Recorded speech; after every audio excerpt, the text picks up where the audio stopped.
Okay, so let's talk about the formation of ATP, जिसको हम लोग कहते हैं फोटोफॉस्फोरिलेशन. ठीक है, तो बुक हमारे पास ये कहती है the energy made available by the passage of electrons down the cytochrome system is coupled to build up ATP in an indirect manner.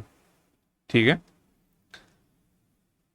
Cytochrome system के जरिए अंदर कहते जो इलेक्ट्रॉन जो मूवमेंट जो इनकी टेक प्लेस कर रही है, ये इनडायरेक्टली हमारे पास एटीपी बना रहा है. क्यों हो रहा है, किस तरह हो रहा है, लेट्स डिस्कस अबाउट इट. किस तरह होता है, तो क्या हो रहा होता है कि हमारे पास some of the carrier of the cytochrome system, ठीक है, carrier of the cytochrome system, ये क्या कर रहा है हमारे पास, pumps hydrogen ions from the stroma into the thylakoid space. ठीक है, this thylakoid space acts as a reservoir for hydrogen ions also, because for every water molecule that splits in the beginning, two hydrogen ions stay behind in the thylakoid space. ठीक है, now the hydrogen ion taken up by NADP comes from the stroma, not from the thylakoid space. ठीक है, now let's discuss कि हो क्या रहा है. तो हमारे पास हो ये रहा है कि थाइलाकॉइड स्पेस जो हमारे पास जो मौजूद है, that part of the chloroplast, ठीक है, ये हमारे पास रिजर्वायर के तौर पे एक्ट कर रहा है. क्या मतलब रिजर्वायर का, यानी बेसिकली वो जगह जहाँ पे हमारे पास हाइड्रोजन आयंस जमा हो रहे हैं, जहाँ पे किसी चीज़ की कलेक्शन हो रही है, वो हमारे पास रिजर्वायर कहलाता है. तो हाइड्रोजन आयंस उनकी कितनी कलेक्शन हो रही है, यहाँ पे रिजर्वायर के तौर पे एक्ट करते हैं the thylakoid space. For what, for hydrogen ions. क्यों हो रहा है, एक तो हमारे पास कितने साइटोक्रोम सिस्टम के जरिए हाइड्रोजन आयंस पंप करे जा रहे हैं from the stroma into the thylakoid space. और प्रीवियसली हमने कितने ये डिस्कस करा था कि जो हमारे पास जो फोटोलाइसिस जो टेक प्लेस हो रही है पानी की, which is the splitting of water molecule, उसमें हमारे पास दो हाइड्रोजन आयंस पीछे रह जाते हैं इन द थाइलाकॉइड स्पेस. मगर हमें ये चीज़ ज़रूर याद रखनी है, the hydrogen ion taken up by NADP comes from the stroma and not from the thylakoid space. सही है, तो because of the large number of hydrogen ions in the thylakoid space compared to the stroma, an extreme electrochemical gradient is present. ठीक है, ये basically वो gradient colour setup हो चुका है, बेसिकली अब पोटेंशियल जिसके जरिए आयंस की मूवमेंट टेक प्लेस कर पा रही है, जिसको हमने नाम क्या दिए, एन इलेक्ट्रोकेमिकल ग्रेडियंट. और ये क्यों सेटअप हो गया, क्योंकि हमारे पास a large number of hydrogen ions मौजूद हैं in the thylakoid space compare to the stroma.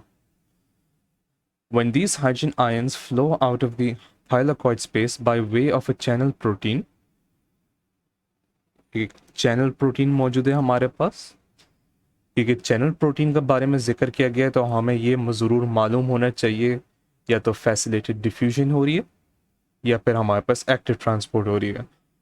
मगर ये मूवमेंट पैसिव होती है, तो इसलिए फैसिलिटेड डिफ्यूजन इन्वॉल्व्ड है in a particle called the ATP synthase complex.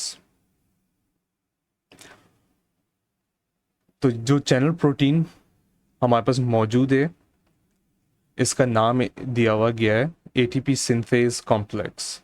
ठीक है, अब ATP synthase एंजाइम भी हमारे पास एक मौजूद है, जिसका काम क्या है, to produce ATP from ADP and phosphate.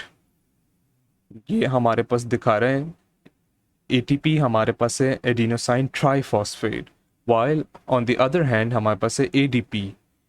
ADP is adenosine diphosphate, यानी दो फॉस्फेट मॉलिक्यूल्स मौजूद हैं. Combining it with one phosphate group हमारे पास ATP फॉर्म होगा. ठीक है, now this process is called chem osmotic ATP synthesis. क्यों क्या इसका नाम कहाँ से डिराइव किया गया, क्योंकि हमारे पास chemical and osmotic events take place कर रहे हैं विच permits ATP synthesis.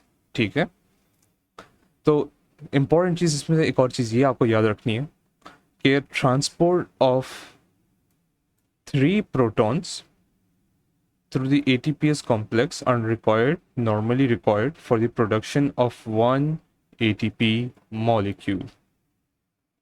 All right.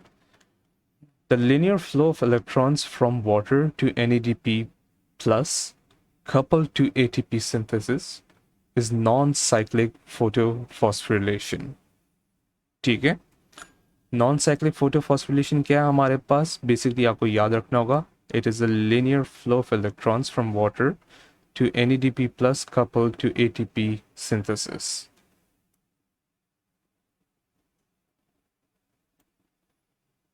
Now, because the electrons pass on a terminal acceptor and never back to an initial source in cyclic photophosphorylation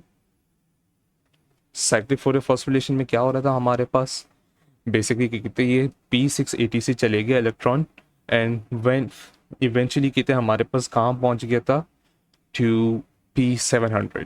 ठीक है, the electrons are cycled from PS1 back to cytochrome complex and from there continue on the P700 chlorophyll. ठीक है, the only product of this process is ATP, which can be utilized to meet the ATP demand of carbon dioxide fixation or other processes such as protein or starch formation. ठीक है,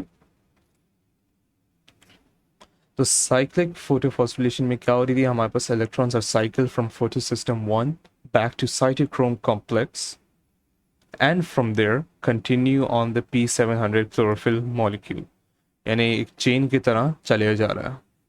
The only product of this process is ATP.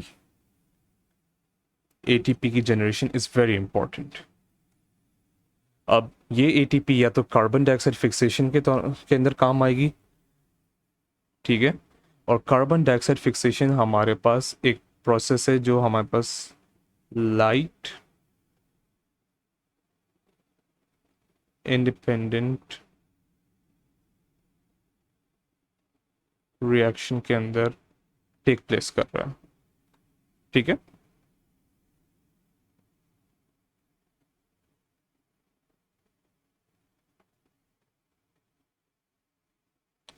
So in summary जब हम लोग कहते हैं light dependent reaction के बारे में बात कर रहे होते हैं, इसके अंदर कहते हैं हमारे पास 4 important events are taking place. ठीक है, कौन कौन से हमारे पास, फोटोलाइसिस ऑफ वाटर, जिसके जरिए हमारे पास वाटर सिस्टम की ब्रेक डाउन हो रही थी। ठीक है, then we got electron transport chain, reduction of NADP to NADPH and proton synthesis of ATP by photophosphorylation. These are the 4 events जो हमारे पास लाइट डिपेंडेंट रिएक्शन के अंदर टेक प्लेस कर रहे होते हैं।